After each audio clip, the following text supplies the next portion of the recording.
தமிழில் முதல் பக்தி சேனல் சாய் டிவி.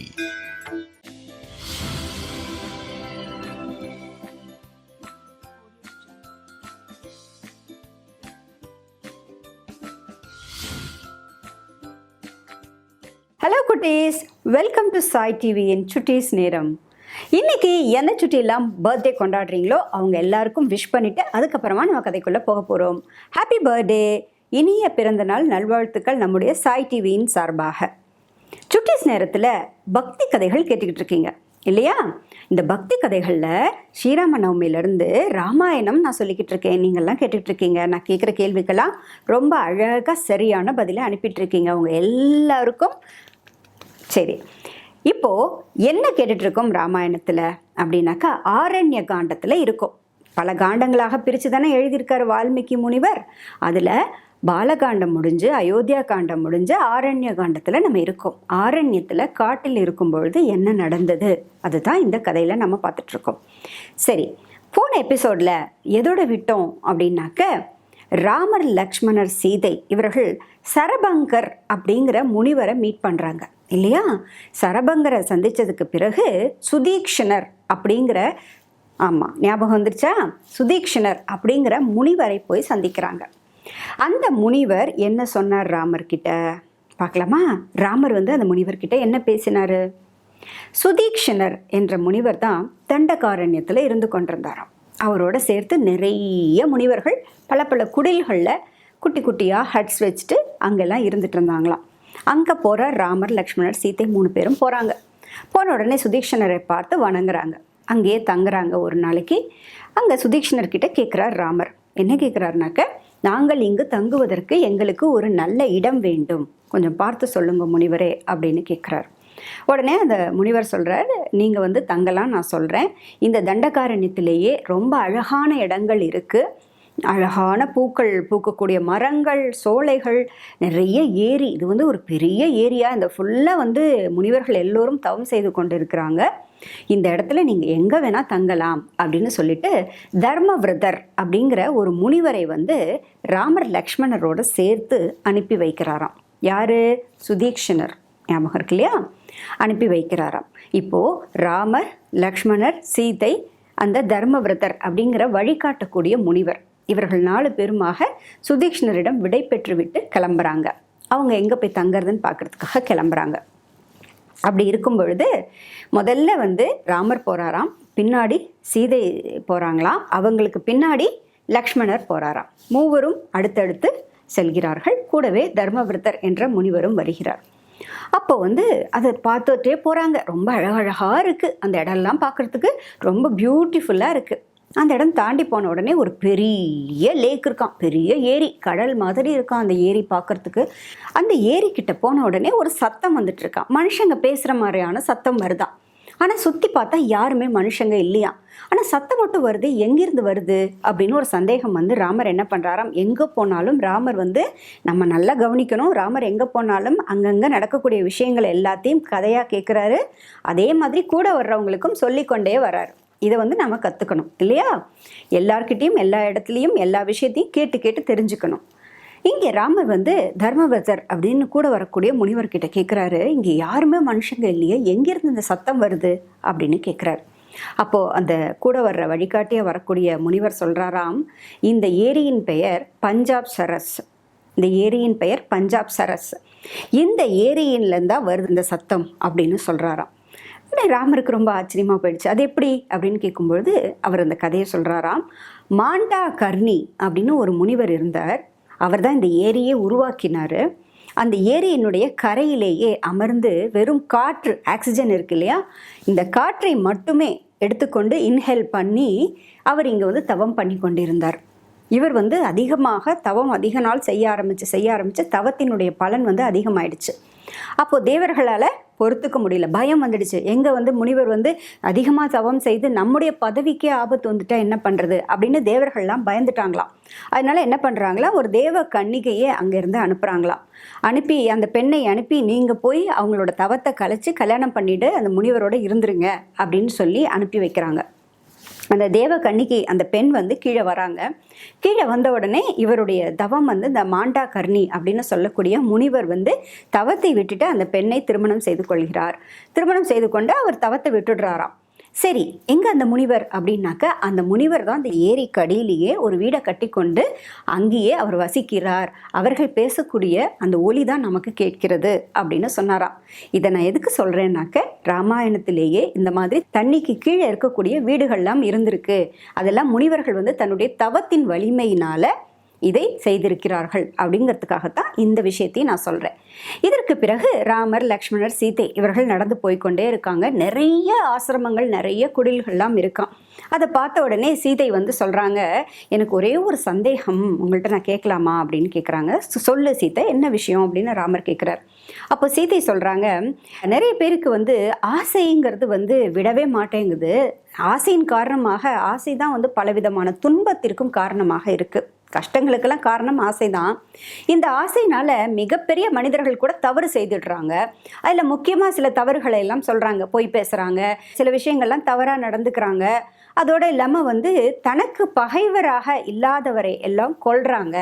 தனக்கு பகைவராக இல்லைனாலும் சரி, அவரிடம் வந்து நமக்கு அவர் வந்து எளிமையாகவே இல்லைனாலும் அவங்களெல்லாம் வந்து கொல்லக்கூடிய வேலையெல்லாம் செய்கிறாங்க அப்படின்னு சொல்லிட்டு ஒரு சின்ன ஒரு குட்டி கதையும் சொல்கிறாங்க சீதை. என்னென்னா, இந்திரன் வந்து ஒரு தடவை வந்து ஒரு வாள், ஸ்வாட் இருக்கு இல்லையா, ஒரு வாள், அந்த வாளை வந்து பாதுகாக்க சொல்லி ஒரு துறவியிடம் கொடுத்தாராம், ஒரு முனிவரிடம் கொடுத்தாராம். கொடுத்ததும் அந்த முனிவர் வந்து இந்திரன் கொடுத்துட்டு போயிட்டாரு, அதை பத்திரமா வச்சுக்கணுமேன்னு எப்போ பாரு அவருக்கு சிந்தனை வந்து அந்த வாளை பற்றியே இருந்துதான். அதனால அவருக்கு வந்து தான் செய்ய வேண்டிய நல்ல விஷயங்கள், தவம் ஏற்றணும், பக்தியோடு இருக்கணும், இதெல்லாம் மறந்துட்டாராம். அந்த வாளை பாதுகாப்பதிலேயே அவருடைய கவனம் முழுக்க முழுக்க போனதாம். அதனால அவருடைய நல்ல குணங்கள் மறைந்து போய் இந்த வாளை பற்றிய சிந்தனை, போர் குணம் மட்டுமே அந்த முனிவருக்கு வந்துதான். இதை வந்து சொல்கிறார் சீதை. யார்கிட்ட? ராமர்கிட்ட. இந்த மாதிரி ஆயிடுச்சான். அந்த மாதிரி நீங்களோ வனவாசியாக காட்டுக்கு வந்திருக்கீங்க, காட்டுக்கு வனத்திற்காக வந்திருக்கீங்க உங்கள் அப்பா கட்டளைப்படி. அப்படி இருக்கும் பொழுது இந்த வில்லு அம்பெல்லாம் அவசியம்தானா? எதுக்காக இத்தனை வில்லு அம்பு, இந்த சண்டை, இதெல்லாம் எதுக்கு நமக்கு? எதுக்காக இவ்வளோ கருவியெல்லாம் தூக்கிட்டு வரீங்க? என்னவோ எனக்கு தோணுச்சு, சொல்லிட்டேன். நமக்கு வந்து எல்லா முனிவருக்கும் உங்கள்கிட்ட வந்து கேட்குறாங்க, அரக்கர்களை கொல்லணும்னு கேட்குறாங்க, நீங்களும் ஓகே ஓகேன்னு சொல்லிட்டே வரீங்களே, இது தப்பில்லையா அப்படின்னு சீதை கேட்குறாங்களாம். நமக்கு பகைவராக அல்லாதவரை நாம் கொல்லலாமா? நீங்கள் ஏன் அதை ஏற்றுக்கொண்டீர்கள் அப்படின்னு சீதை கேட்குறாங்க. பல முனிவர்கள் உங்களிடம் வந்து சொன்னார்கள், எங்களை வந்து அரக்கர்கள்லாம் துன்புறுத்துறாங்கன்னு, நீங்களும் வந்து வில்லையும் அம்பையும் தூக்கி கொண்டு கிளம்பி விட்டீர்களே, நாம் வந்து துறவரத்திற்காகத்தானே வந்திருக்கோம், அப்படின்னு வனத்தில் வாழ்வதாகத்தானே நம்ம வந்திருக்கோம், இது தேவையா? என்னவோ என் மனசுக்கு பட்டுச்சு, நான் சொல்லிட்டேன் அப்படின்னு சீதை சொல்கிறாங்களாம். ராமருக்கு சீதை வந்து புத்திமதி சொல்கிறாங்களாம். அப்போ உடனே ராமர் என்ன சொல்கிறாராம், இதுலேருந்து நம்ம ராமரோட நல்ல கேரக்டரை நம்ம தெரிஞ்சுக்கணும். அப்போ ராமர் சொல்கிறாராம், சீதை நீ சொன்னதில் தவறே கிடையாது, நீ நல்ல விஷயத்தை தான் சொன்ன, நீ சொன்னது மிக மிக சரியான ஒன்று. எல்லாருக்குமே சந்தேகம் வரும், வனவாசியாக வந்தவன் எதுக்கு வில்லையும் அம்பையும் தூக்கிக்கணும், முனிவர்கள் சொன்னாங்கன்னு நான் எதுக்கு அரக்கர்களை அழிக்கணும் அப்படின்னு நீ யோசிக்கலாம். அதாவது க்ஷத்ரியர்கள், அரசர்கள், அரசகுமாரர்கள் வந்து கையில் ஆயுதங்களை எடுப்பதே மக்களை பாதுகாப்பதற்கு தான். இங்கே இருக்கக்கூடிய முனிவர்களை பாதுகாப்பது நம்முடைய பொறுப்பு. அவர்களுக்காகத்தான் நாம் ஆயுதம் ஏந்தணும், நமக்காக கிடையாது. சரி, இந்த முனிவர்கள், இத்தனை முனிவர்களை பார்க்குறிய சீதை, இத்தனை பேரும் வந்து இவ்வளவு தவம் பண்ணி கொண்டிருக்காங்க. அவங்க அத்தனை பேருடைய தவத்தையும் இந்த அரக்கர்கள் வந்து, ஜனஸ்தானத்திலேருந்து வரக்கூடிய அரக்கர்கள் வந்து இந்த தவத்தை எல்லாம் கெடுத்துடுறாங்க. என்ன பண்ணுறாங்கன்னாக்கா, இவங்க வந்து வேள்வி பண்ணி கொண்டிருக்கும்போது, ஹோமம் வளர்த்து நெருப்பு வார்த்தை கொண்டிருக்கும்போது எல்லாரும் மேலே கொண்டு வந்து தண்ணியை கொட்டுறாங்க, இறைச்சி துண்டுகளை போடுறாங்க. தவம் இருக்கக்கூடிய முனிவர்களை வந்து அவங்கள வந்து செய்ய விடாமல் டிஸ்டர்ப் பண்ணிக்கிட்டே இருக்காங்க. இவ்வளவு கஷ்டம் கொடுக்குறாங்க. சரி, இந்த முனிவர்கள் தான் தவசிகளாச்சே, அவர்களாலே இவர்களை வந்து தடுக்க முடியுமே அப்படின்னாக்க, அப்படி தடுத்தாக்க முனிவர்களது தவத்தினுடைய பலன் குறைஞ்சு போயிடும். அவங்க என்ன தவம் பண்ணுறாங்களோ அந்த மந்திரம், அந்த தவத்தினுடைய பலன் வந்து குறைஞ்சு போயிடும். அதனால முனிவர்கள் வந்து சாத்வீகமாக இருக்கணும் அப்படிங்கிறதுக்காக எதுவுமே செய்வதில்லை. அவர்களை காக்க வேண்டிய பொறுப்பு, அதனால எதுவும் செய்யலைங்கிறதுனால முனிவர்களுடைய உயிர் இழந்து விடுகிறார்கள். அதனால இந்த முனிவர்களை காக்க வேண்டிய பொறுப்பு நமக்கு தான் இருக்குது சீதை. என்னுடைய தந்தையினுடைய கட்டளை, என்னுடைய அப்பா இங்கே அனுப்பினதற்கும் ஏதாவது ஒரு காரணம் இருக்கும்னு எனக்கு இப்போ தோணுது இதெல்லாம் பார்க்கும் பொழுது. அதனால ஏதோ ஒரு காரணத்தினால தான் அப்பா என்னை அனுப்பி வச்சிருக்காரு. அப்பா அனுப்பி அந்த வேலையை நான் வந்து சிறப்பாக செய்யணும் சீதை. நீ சொன்னதில் தப்பே கிடையாது, நான் ஏற்றுக்கிறேன். நீ நல்ல விஷயத்தை தான் சொன்ன, நானும் நல்ல விஷயத்தை தான் செய்ய போகிறேன். நான் செய்வதற்கு அனைத்திற்கும் நீ எனக்கு துணையாக இரு அப்படின்னு சொல்கிறார். அதாவது பின்னாடி நடக்க போவது எல்லாத்துக்கும் சீதைக்கு ஒரு முன்னோட்டமாக காமிப்பதாக இந்த உரையாடல் வால்மீகி ராமாயணத்தில் இருக்குது. இதை நாம் தெரிஞ்சுக்கணும் ராமாயணம் தெரிஞ்சுக்கும் போதே. சரியா? நல்ல விஷயங்களை அப்பப்போ நம்ம புரிஞ்சுக்கணும். ராமர்கிட்டேருந்து என்னத்தை கற்றுக்கணும், சீதைக்கிட்டேருந்து எதை கற்றுக்கணும், லக்ஷ்மணர்கிட்டேருந்து என்ன நம்ம தெரிஞ்சுக்கணும். இப்படி ராமாயணம் முழுக்க பல விஷயங்களை நாம் தெரிஞ்சுக்கிறோம். அப்படி சொல்லி பேசிக்கொண்டே இவர்கள் செல்கிறார்கள். அப்போது அந்த தண்டகாரண்யத்தில், அந்த வனத்தில் வந்து பல இடங்களுக்கு போய் பார்க்குறாங்களாம் ராமர், சீதை, லக்ஷ்மணர் 3 பேருமே. அப்போது ஒரு இடம் வந்து ரொம்ப நல்லா இருக்கான். உடனே அங்கேயே வந்து 1 வருஷம் தங்குறாங்களாம். அதுக்கப்புறம் 10 மாதம் தங்குறாங்க, அப்புறம் 20 மாதம் தங்குறாங்க.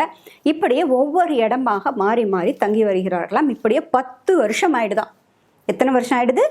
10 வருஷம் வந்து அந்த சுதீக்ஷ்ணர் ஆசிரமத்தை ஒட்டி இருக்கக்கூடிய அந்த தண்டகாரண்யம், அந்த வனப்பகுதியிலேயே 10 வருஷம் தங்கியிருக்காங்க ராமர், சீதை, லக்ஷ்மணர் 3 10 வருடம் ஆயிடுறது.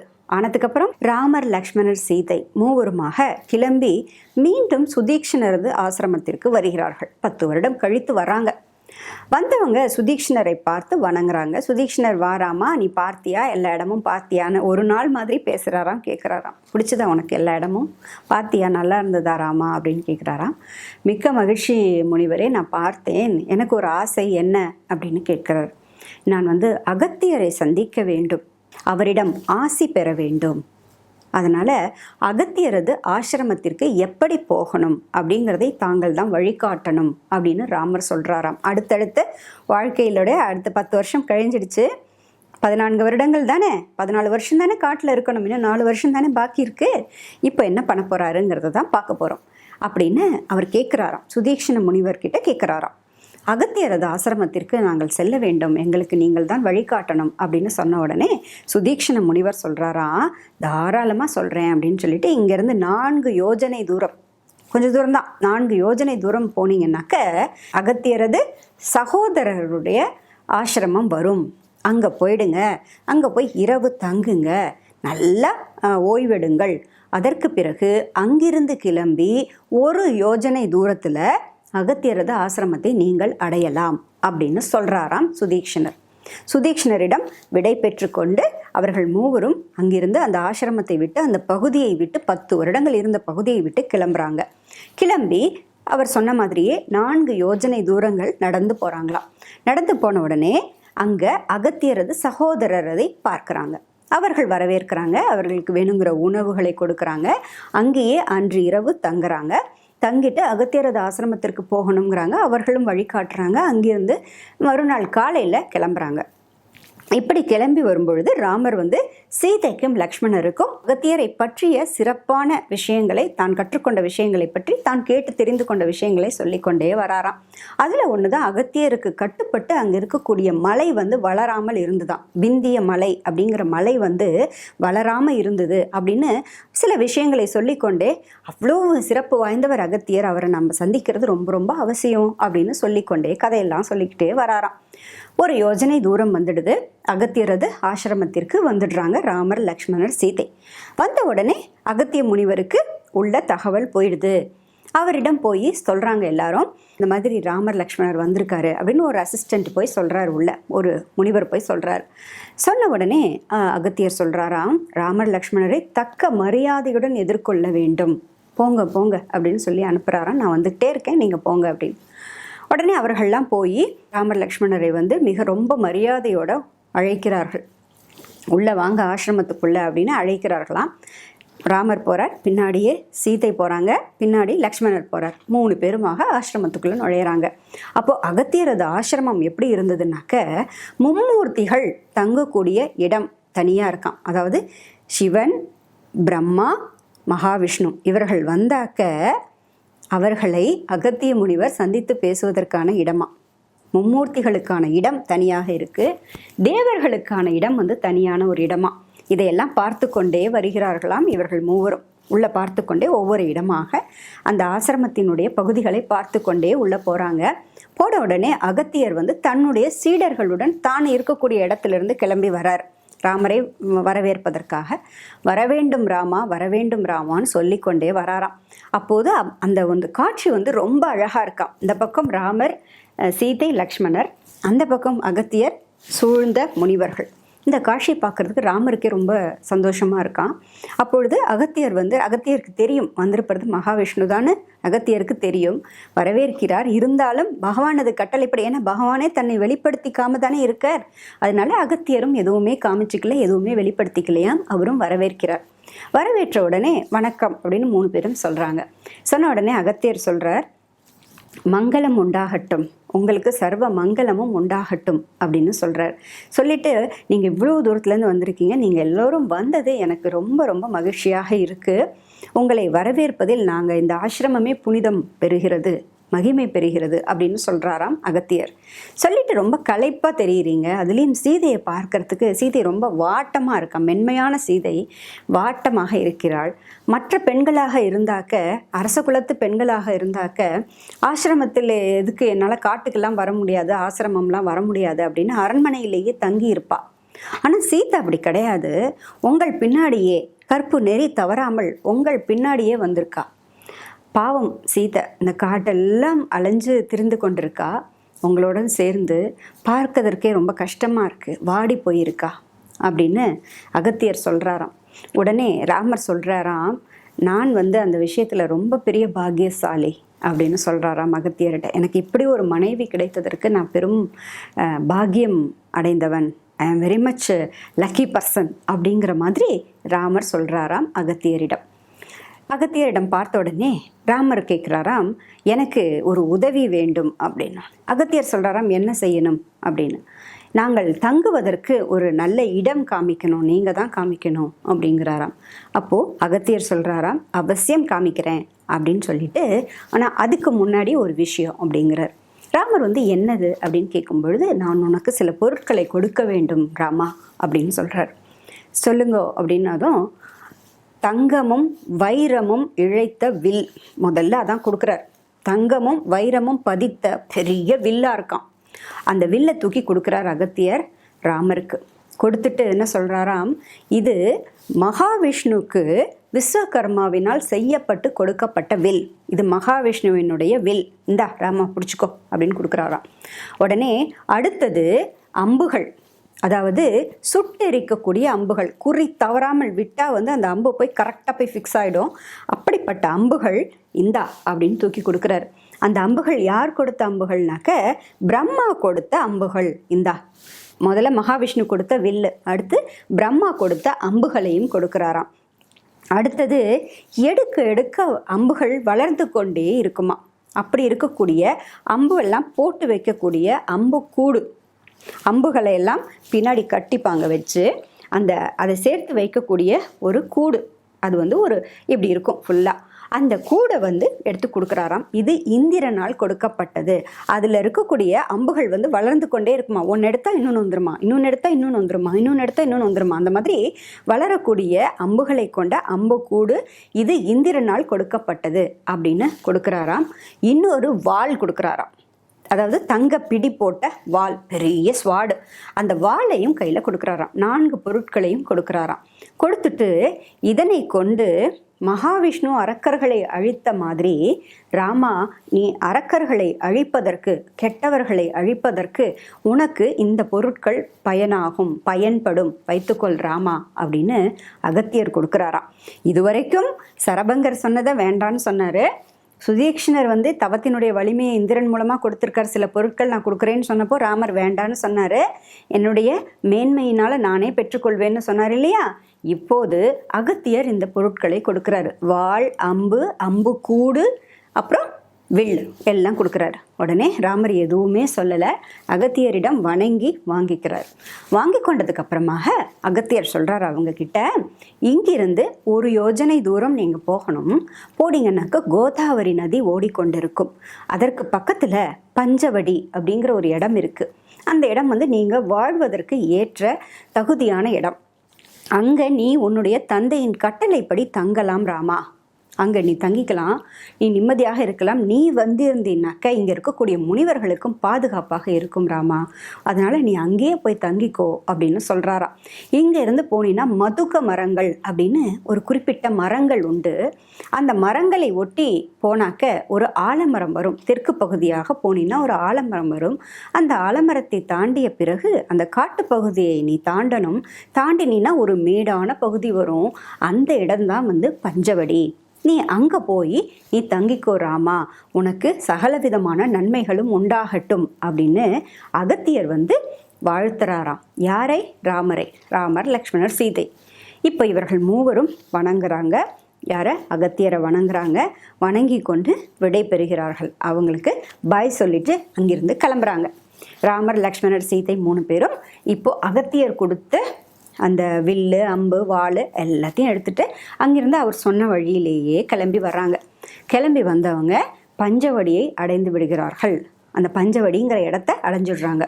அடைந்த உடனே அங்கே பார்த்தா கோதாவரி நதி அழகாக, கோதாவரி ரிவர் ஓடிக்கிட்டே இருக்குது சைடில். அவ்வளோ அழகாக இருக்கும் அந்த இடம். எங்கே பார்த்தாலும் அழகழகான மரங்கள் இருக்குது. நிறைய அன்னப்பறவைகள் நிறைய இருக்கான். ஸ்வான் அப்படின்னு சொல்லுவோம் இல்லையா, அன்னப்பறவைகள் பார்த்துருக்கீங்களா நீங்கள்? பிக்சர்லலாம் பார்க்கலாம். இப்போ பிக்சரில் தான் நம்ம பார்க்க முடியும். அந்த அன்னப்பறவைகள்லாம் நிறைய இருக்கான். மான்லாம் நிறைய துள்ளி குதித்து மானெல்லாம் நிறைய ஓடிக்கிட்டு இருக்கான். அவ்வளோ ஒரு அழகான நிறைய பேர்ட்ஸ் இருக்கான். எங்கே பார்த்தாலும் பேர்ட்ஸ் கத்திக்கிட்டே இருக்கான். அவ்வளோ அழகான பியூட்டிஃபுல்லான ஃபாரஸ்ட் ஏரியாவாக இருக்கான். ரொம்ப நல்லா இருக்கான் அந்த இடம்.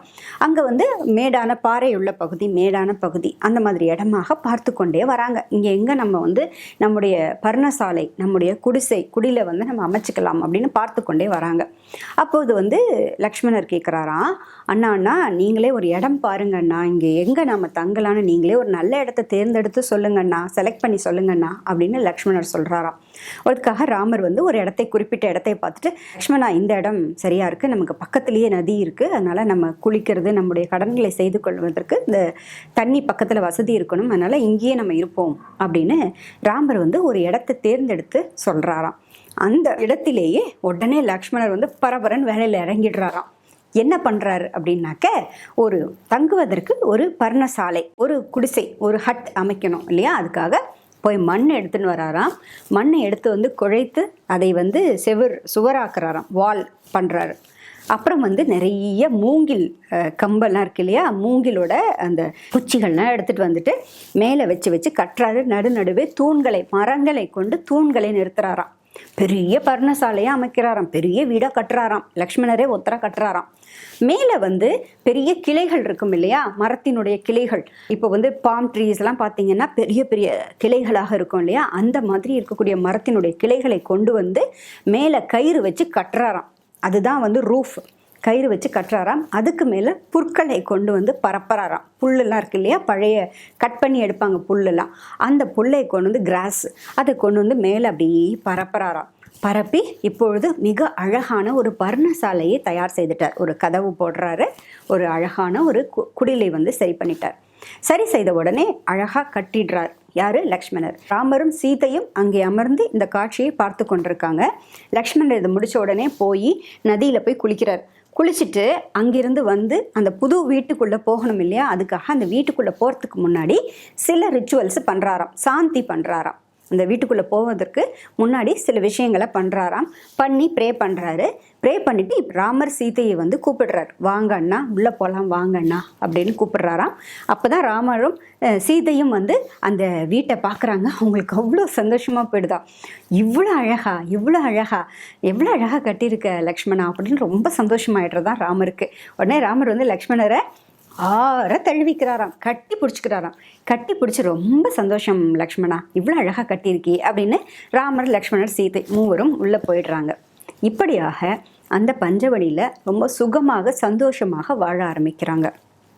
இப்படி வாழ்ந்து கொண்டே இருக்கும் பொழுதே ஹேமந்த் ருது, அதாவது மார்கழி, தை மாதம், டிசம்பர், ஜனவரி, ஞாபகம் வச்சுக்கோங்க, அந்த மாதம் வருது.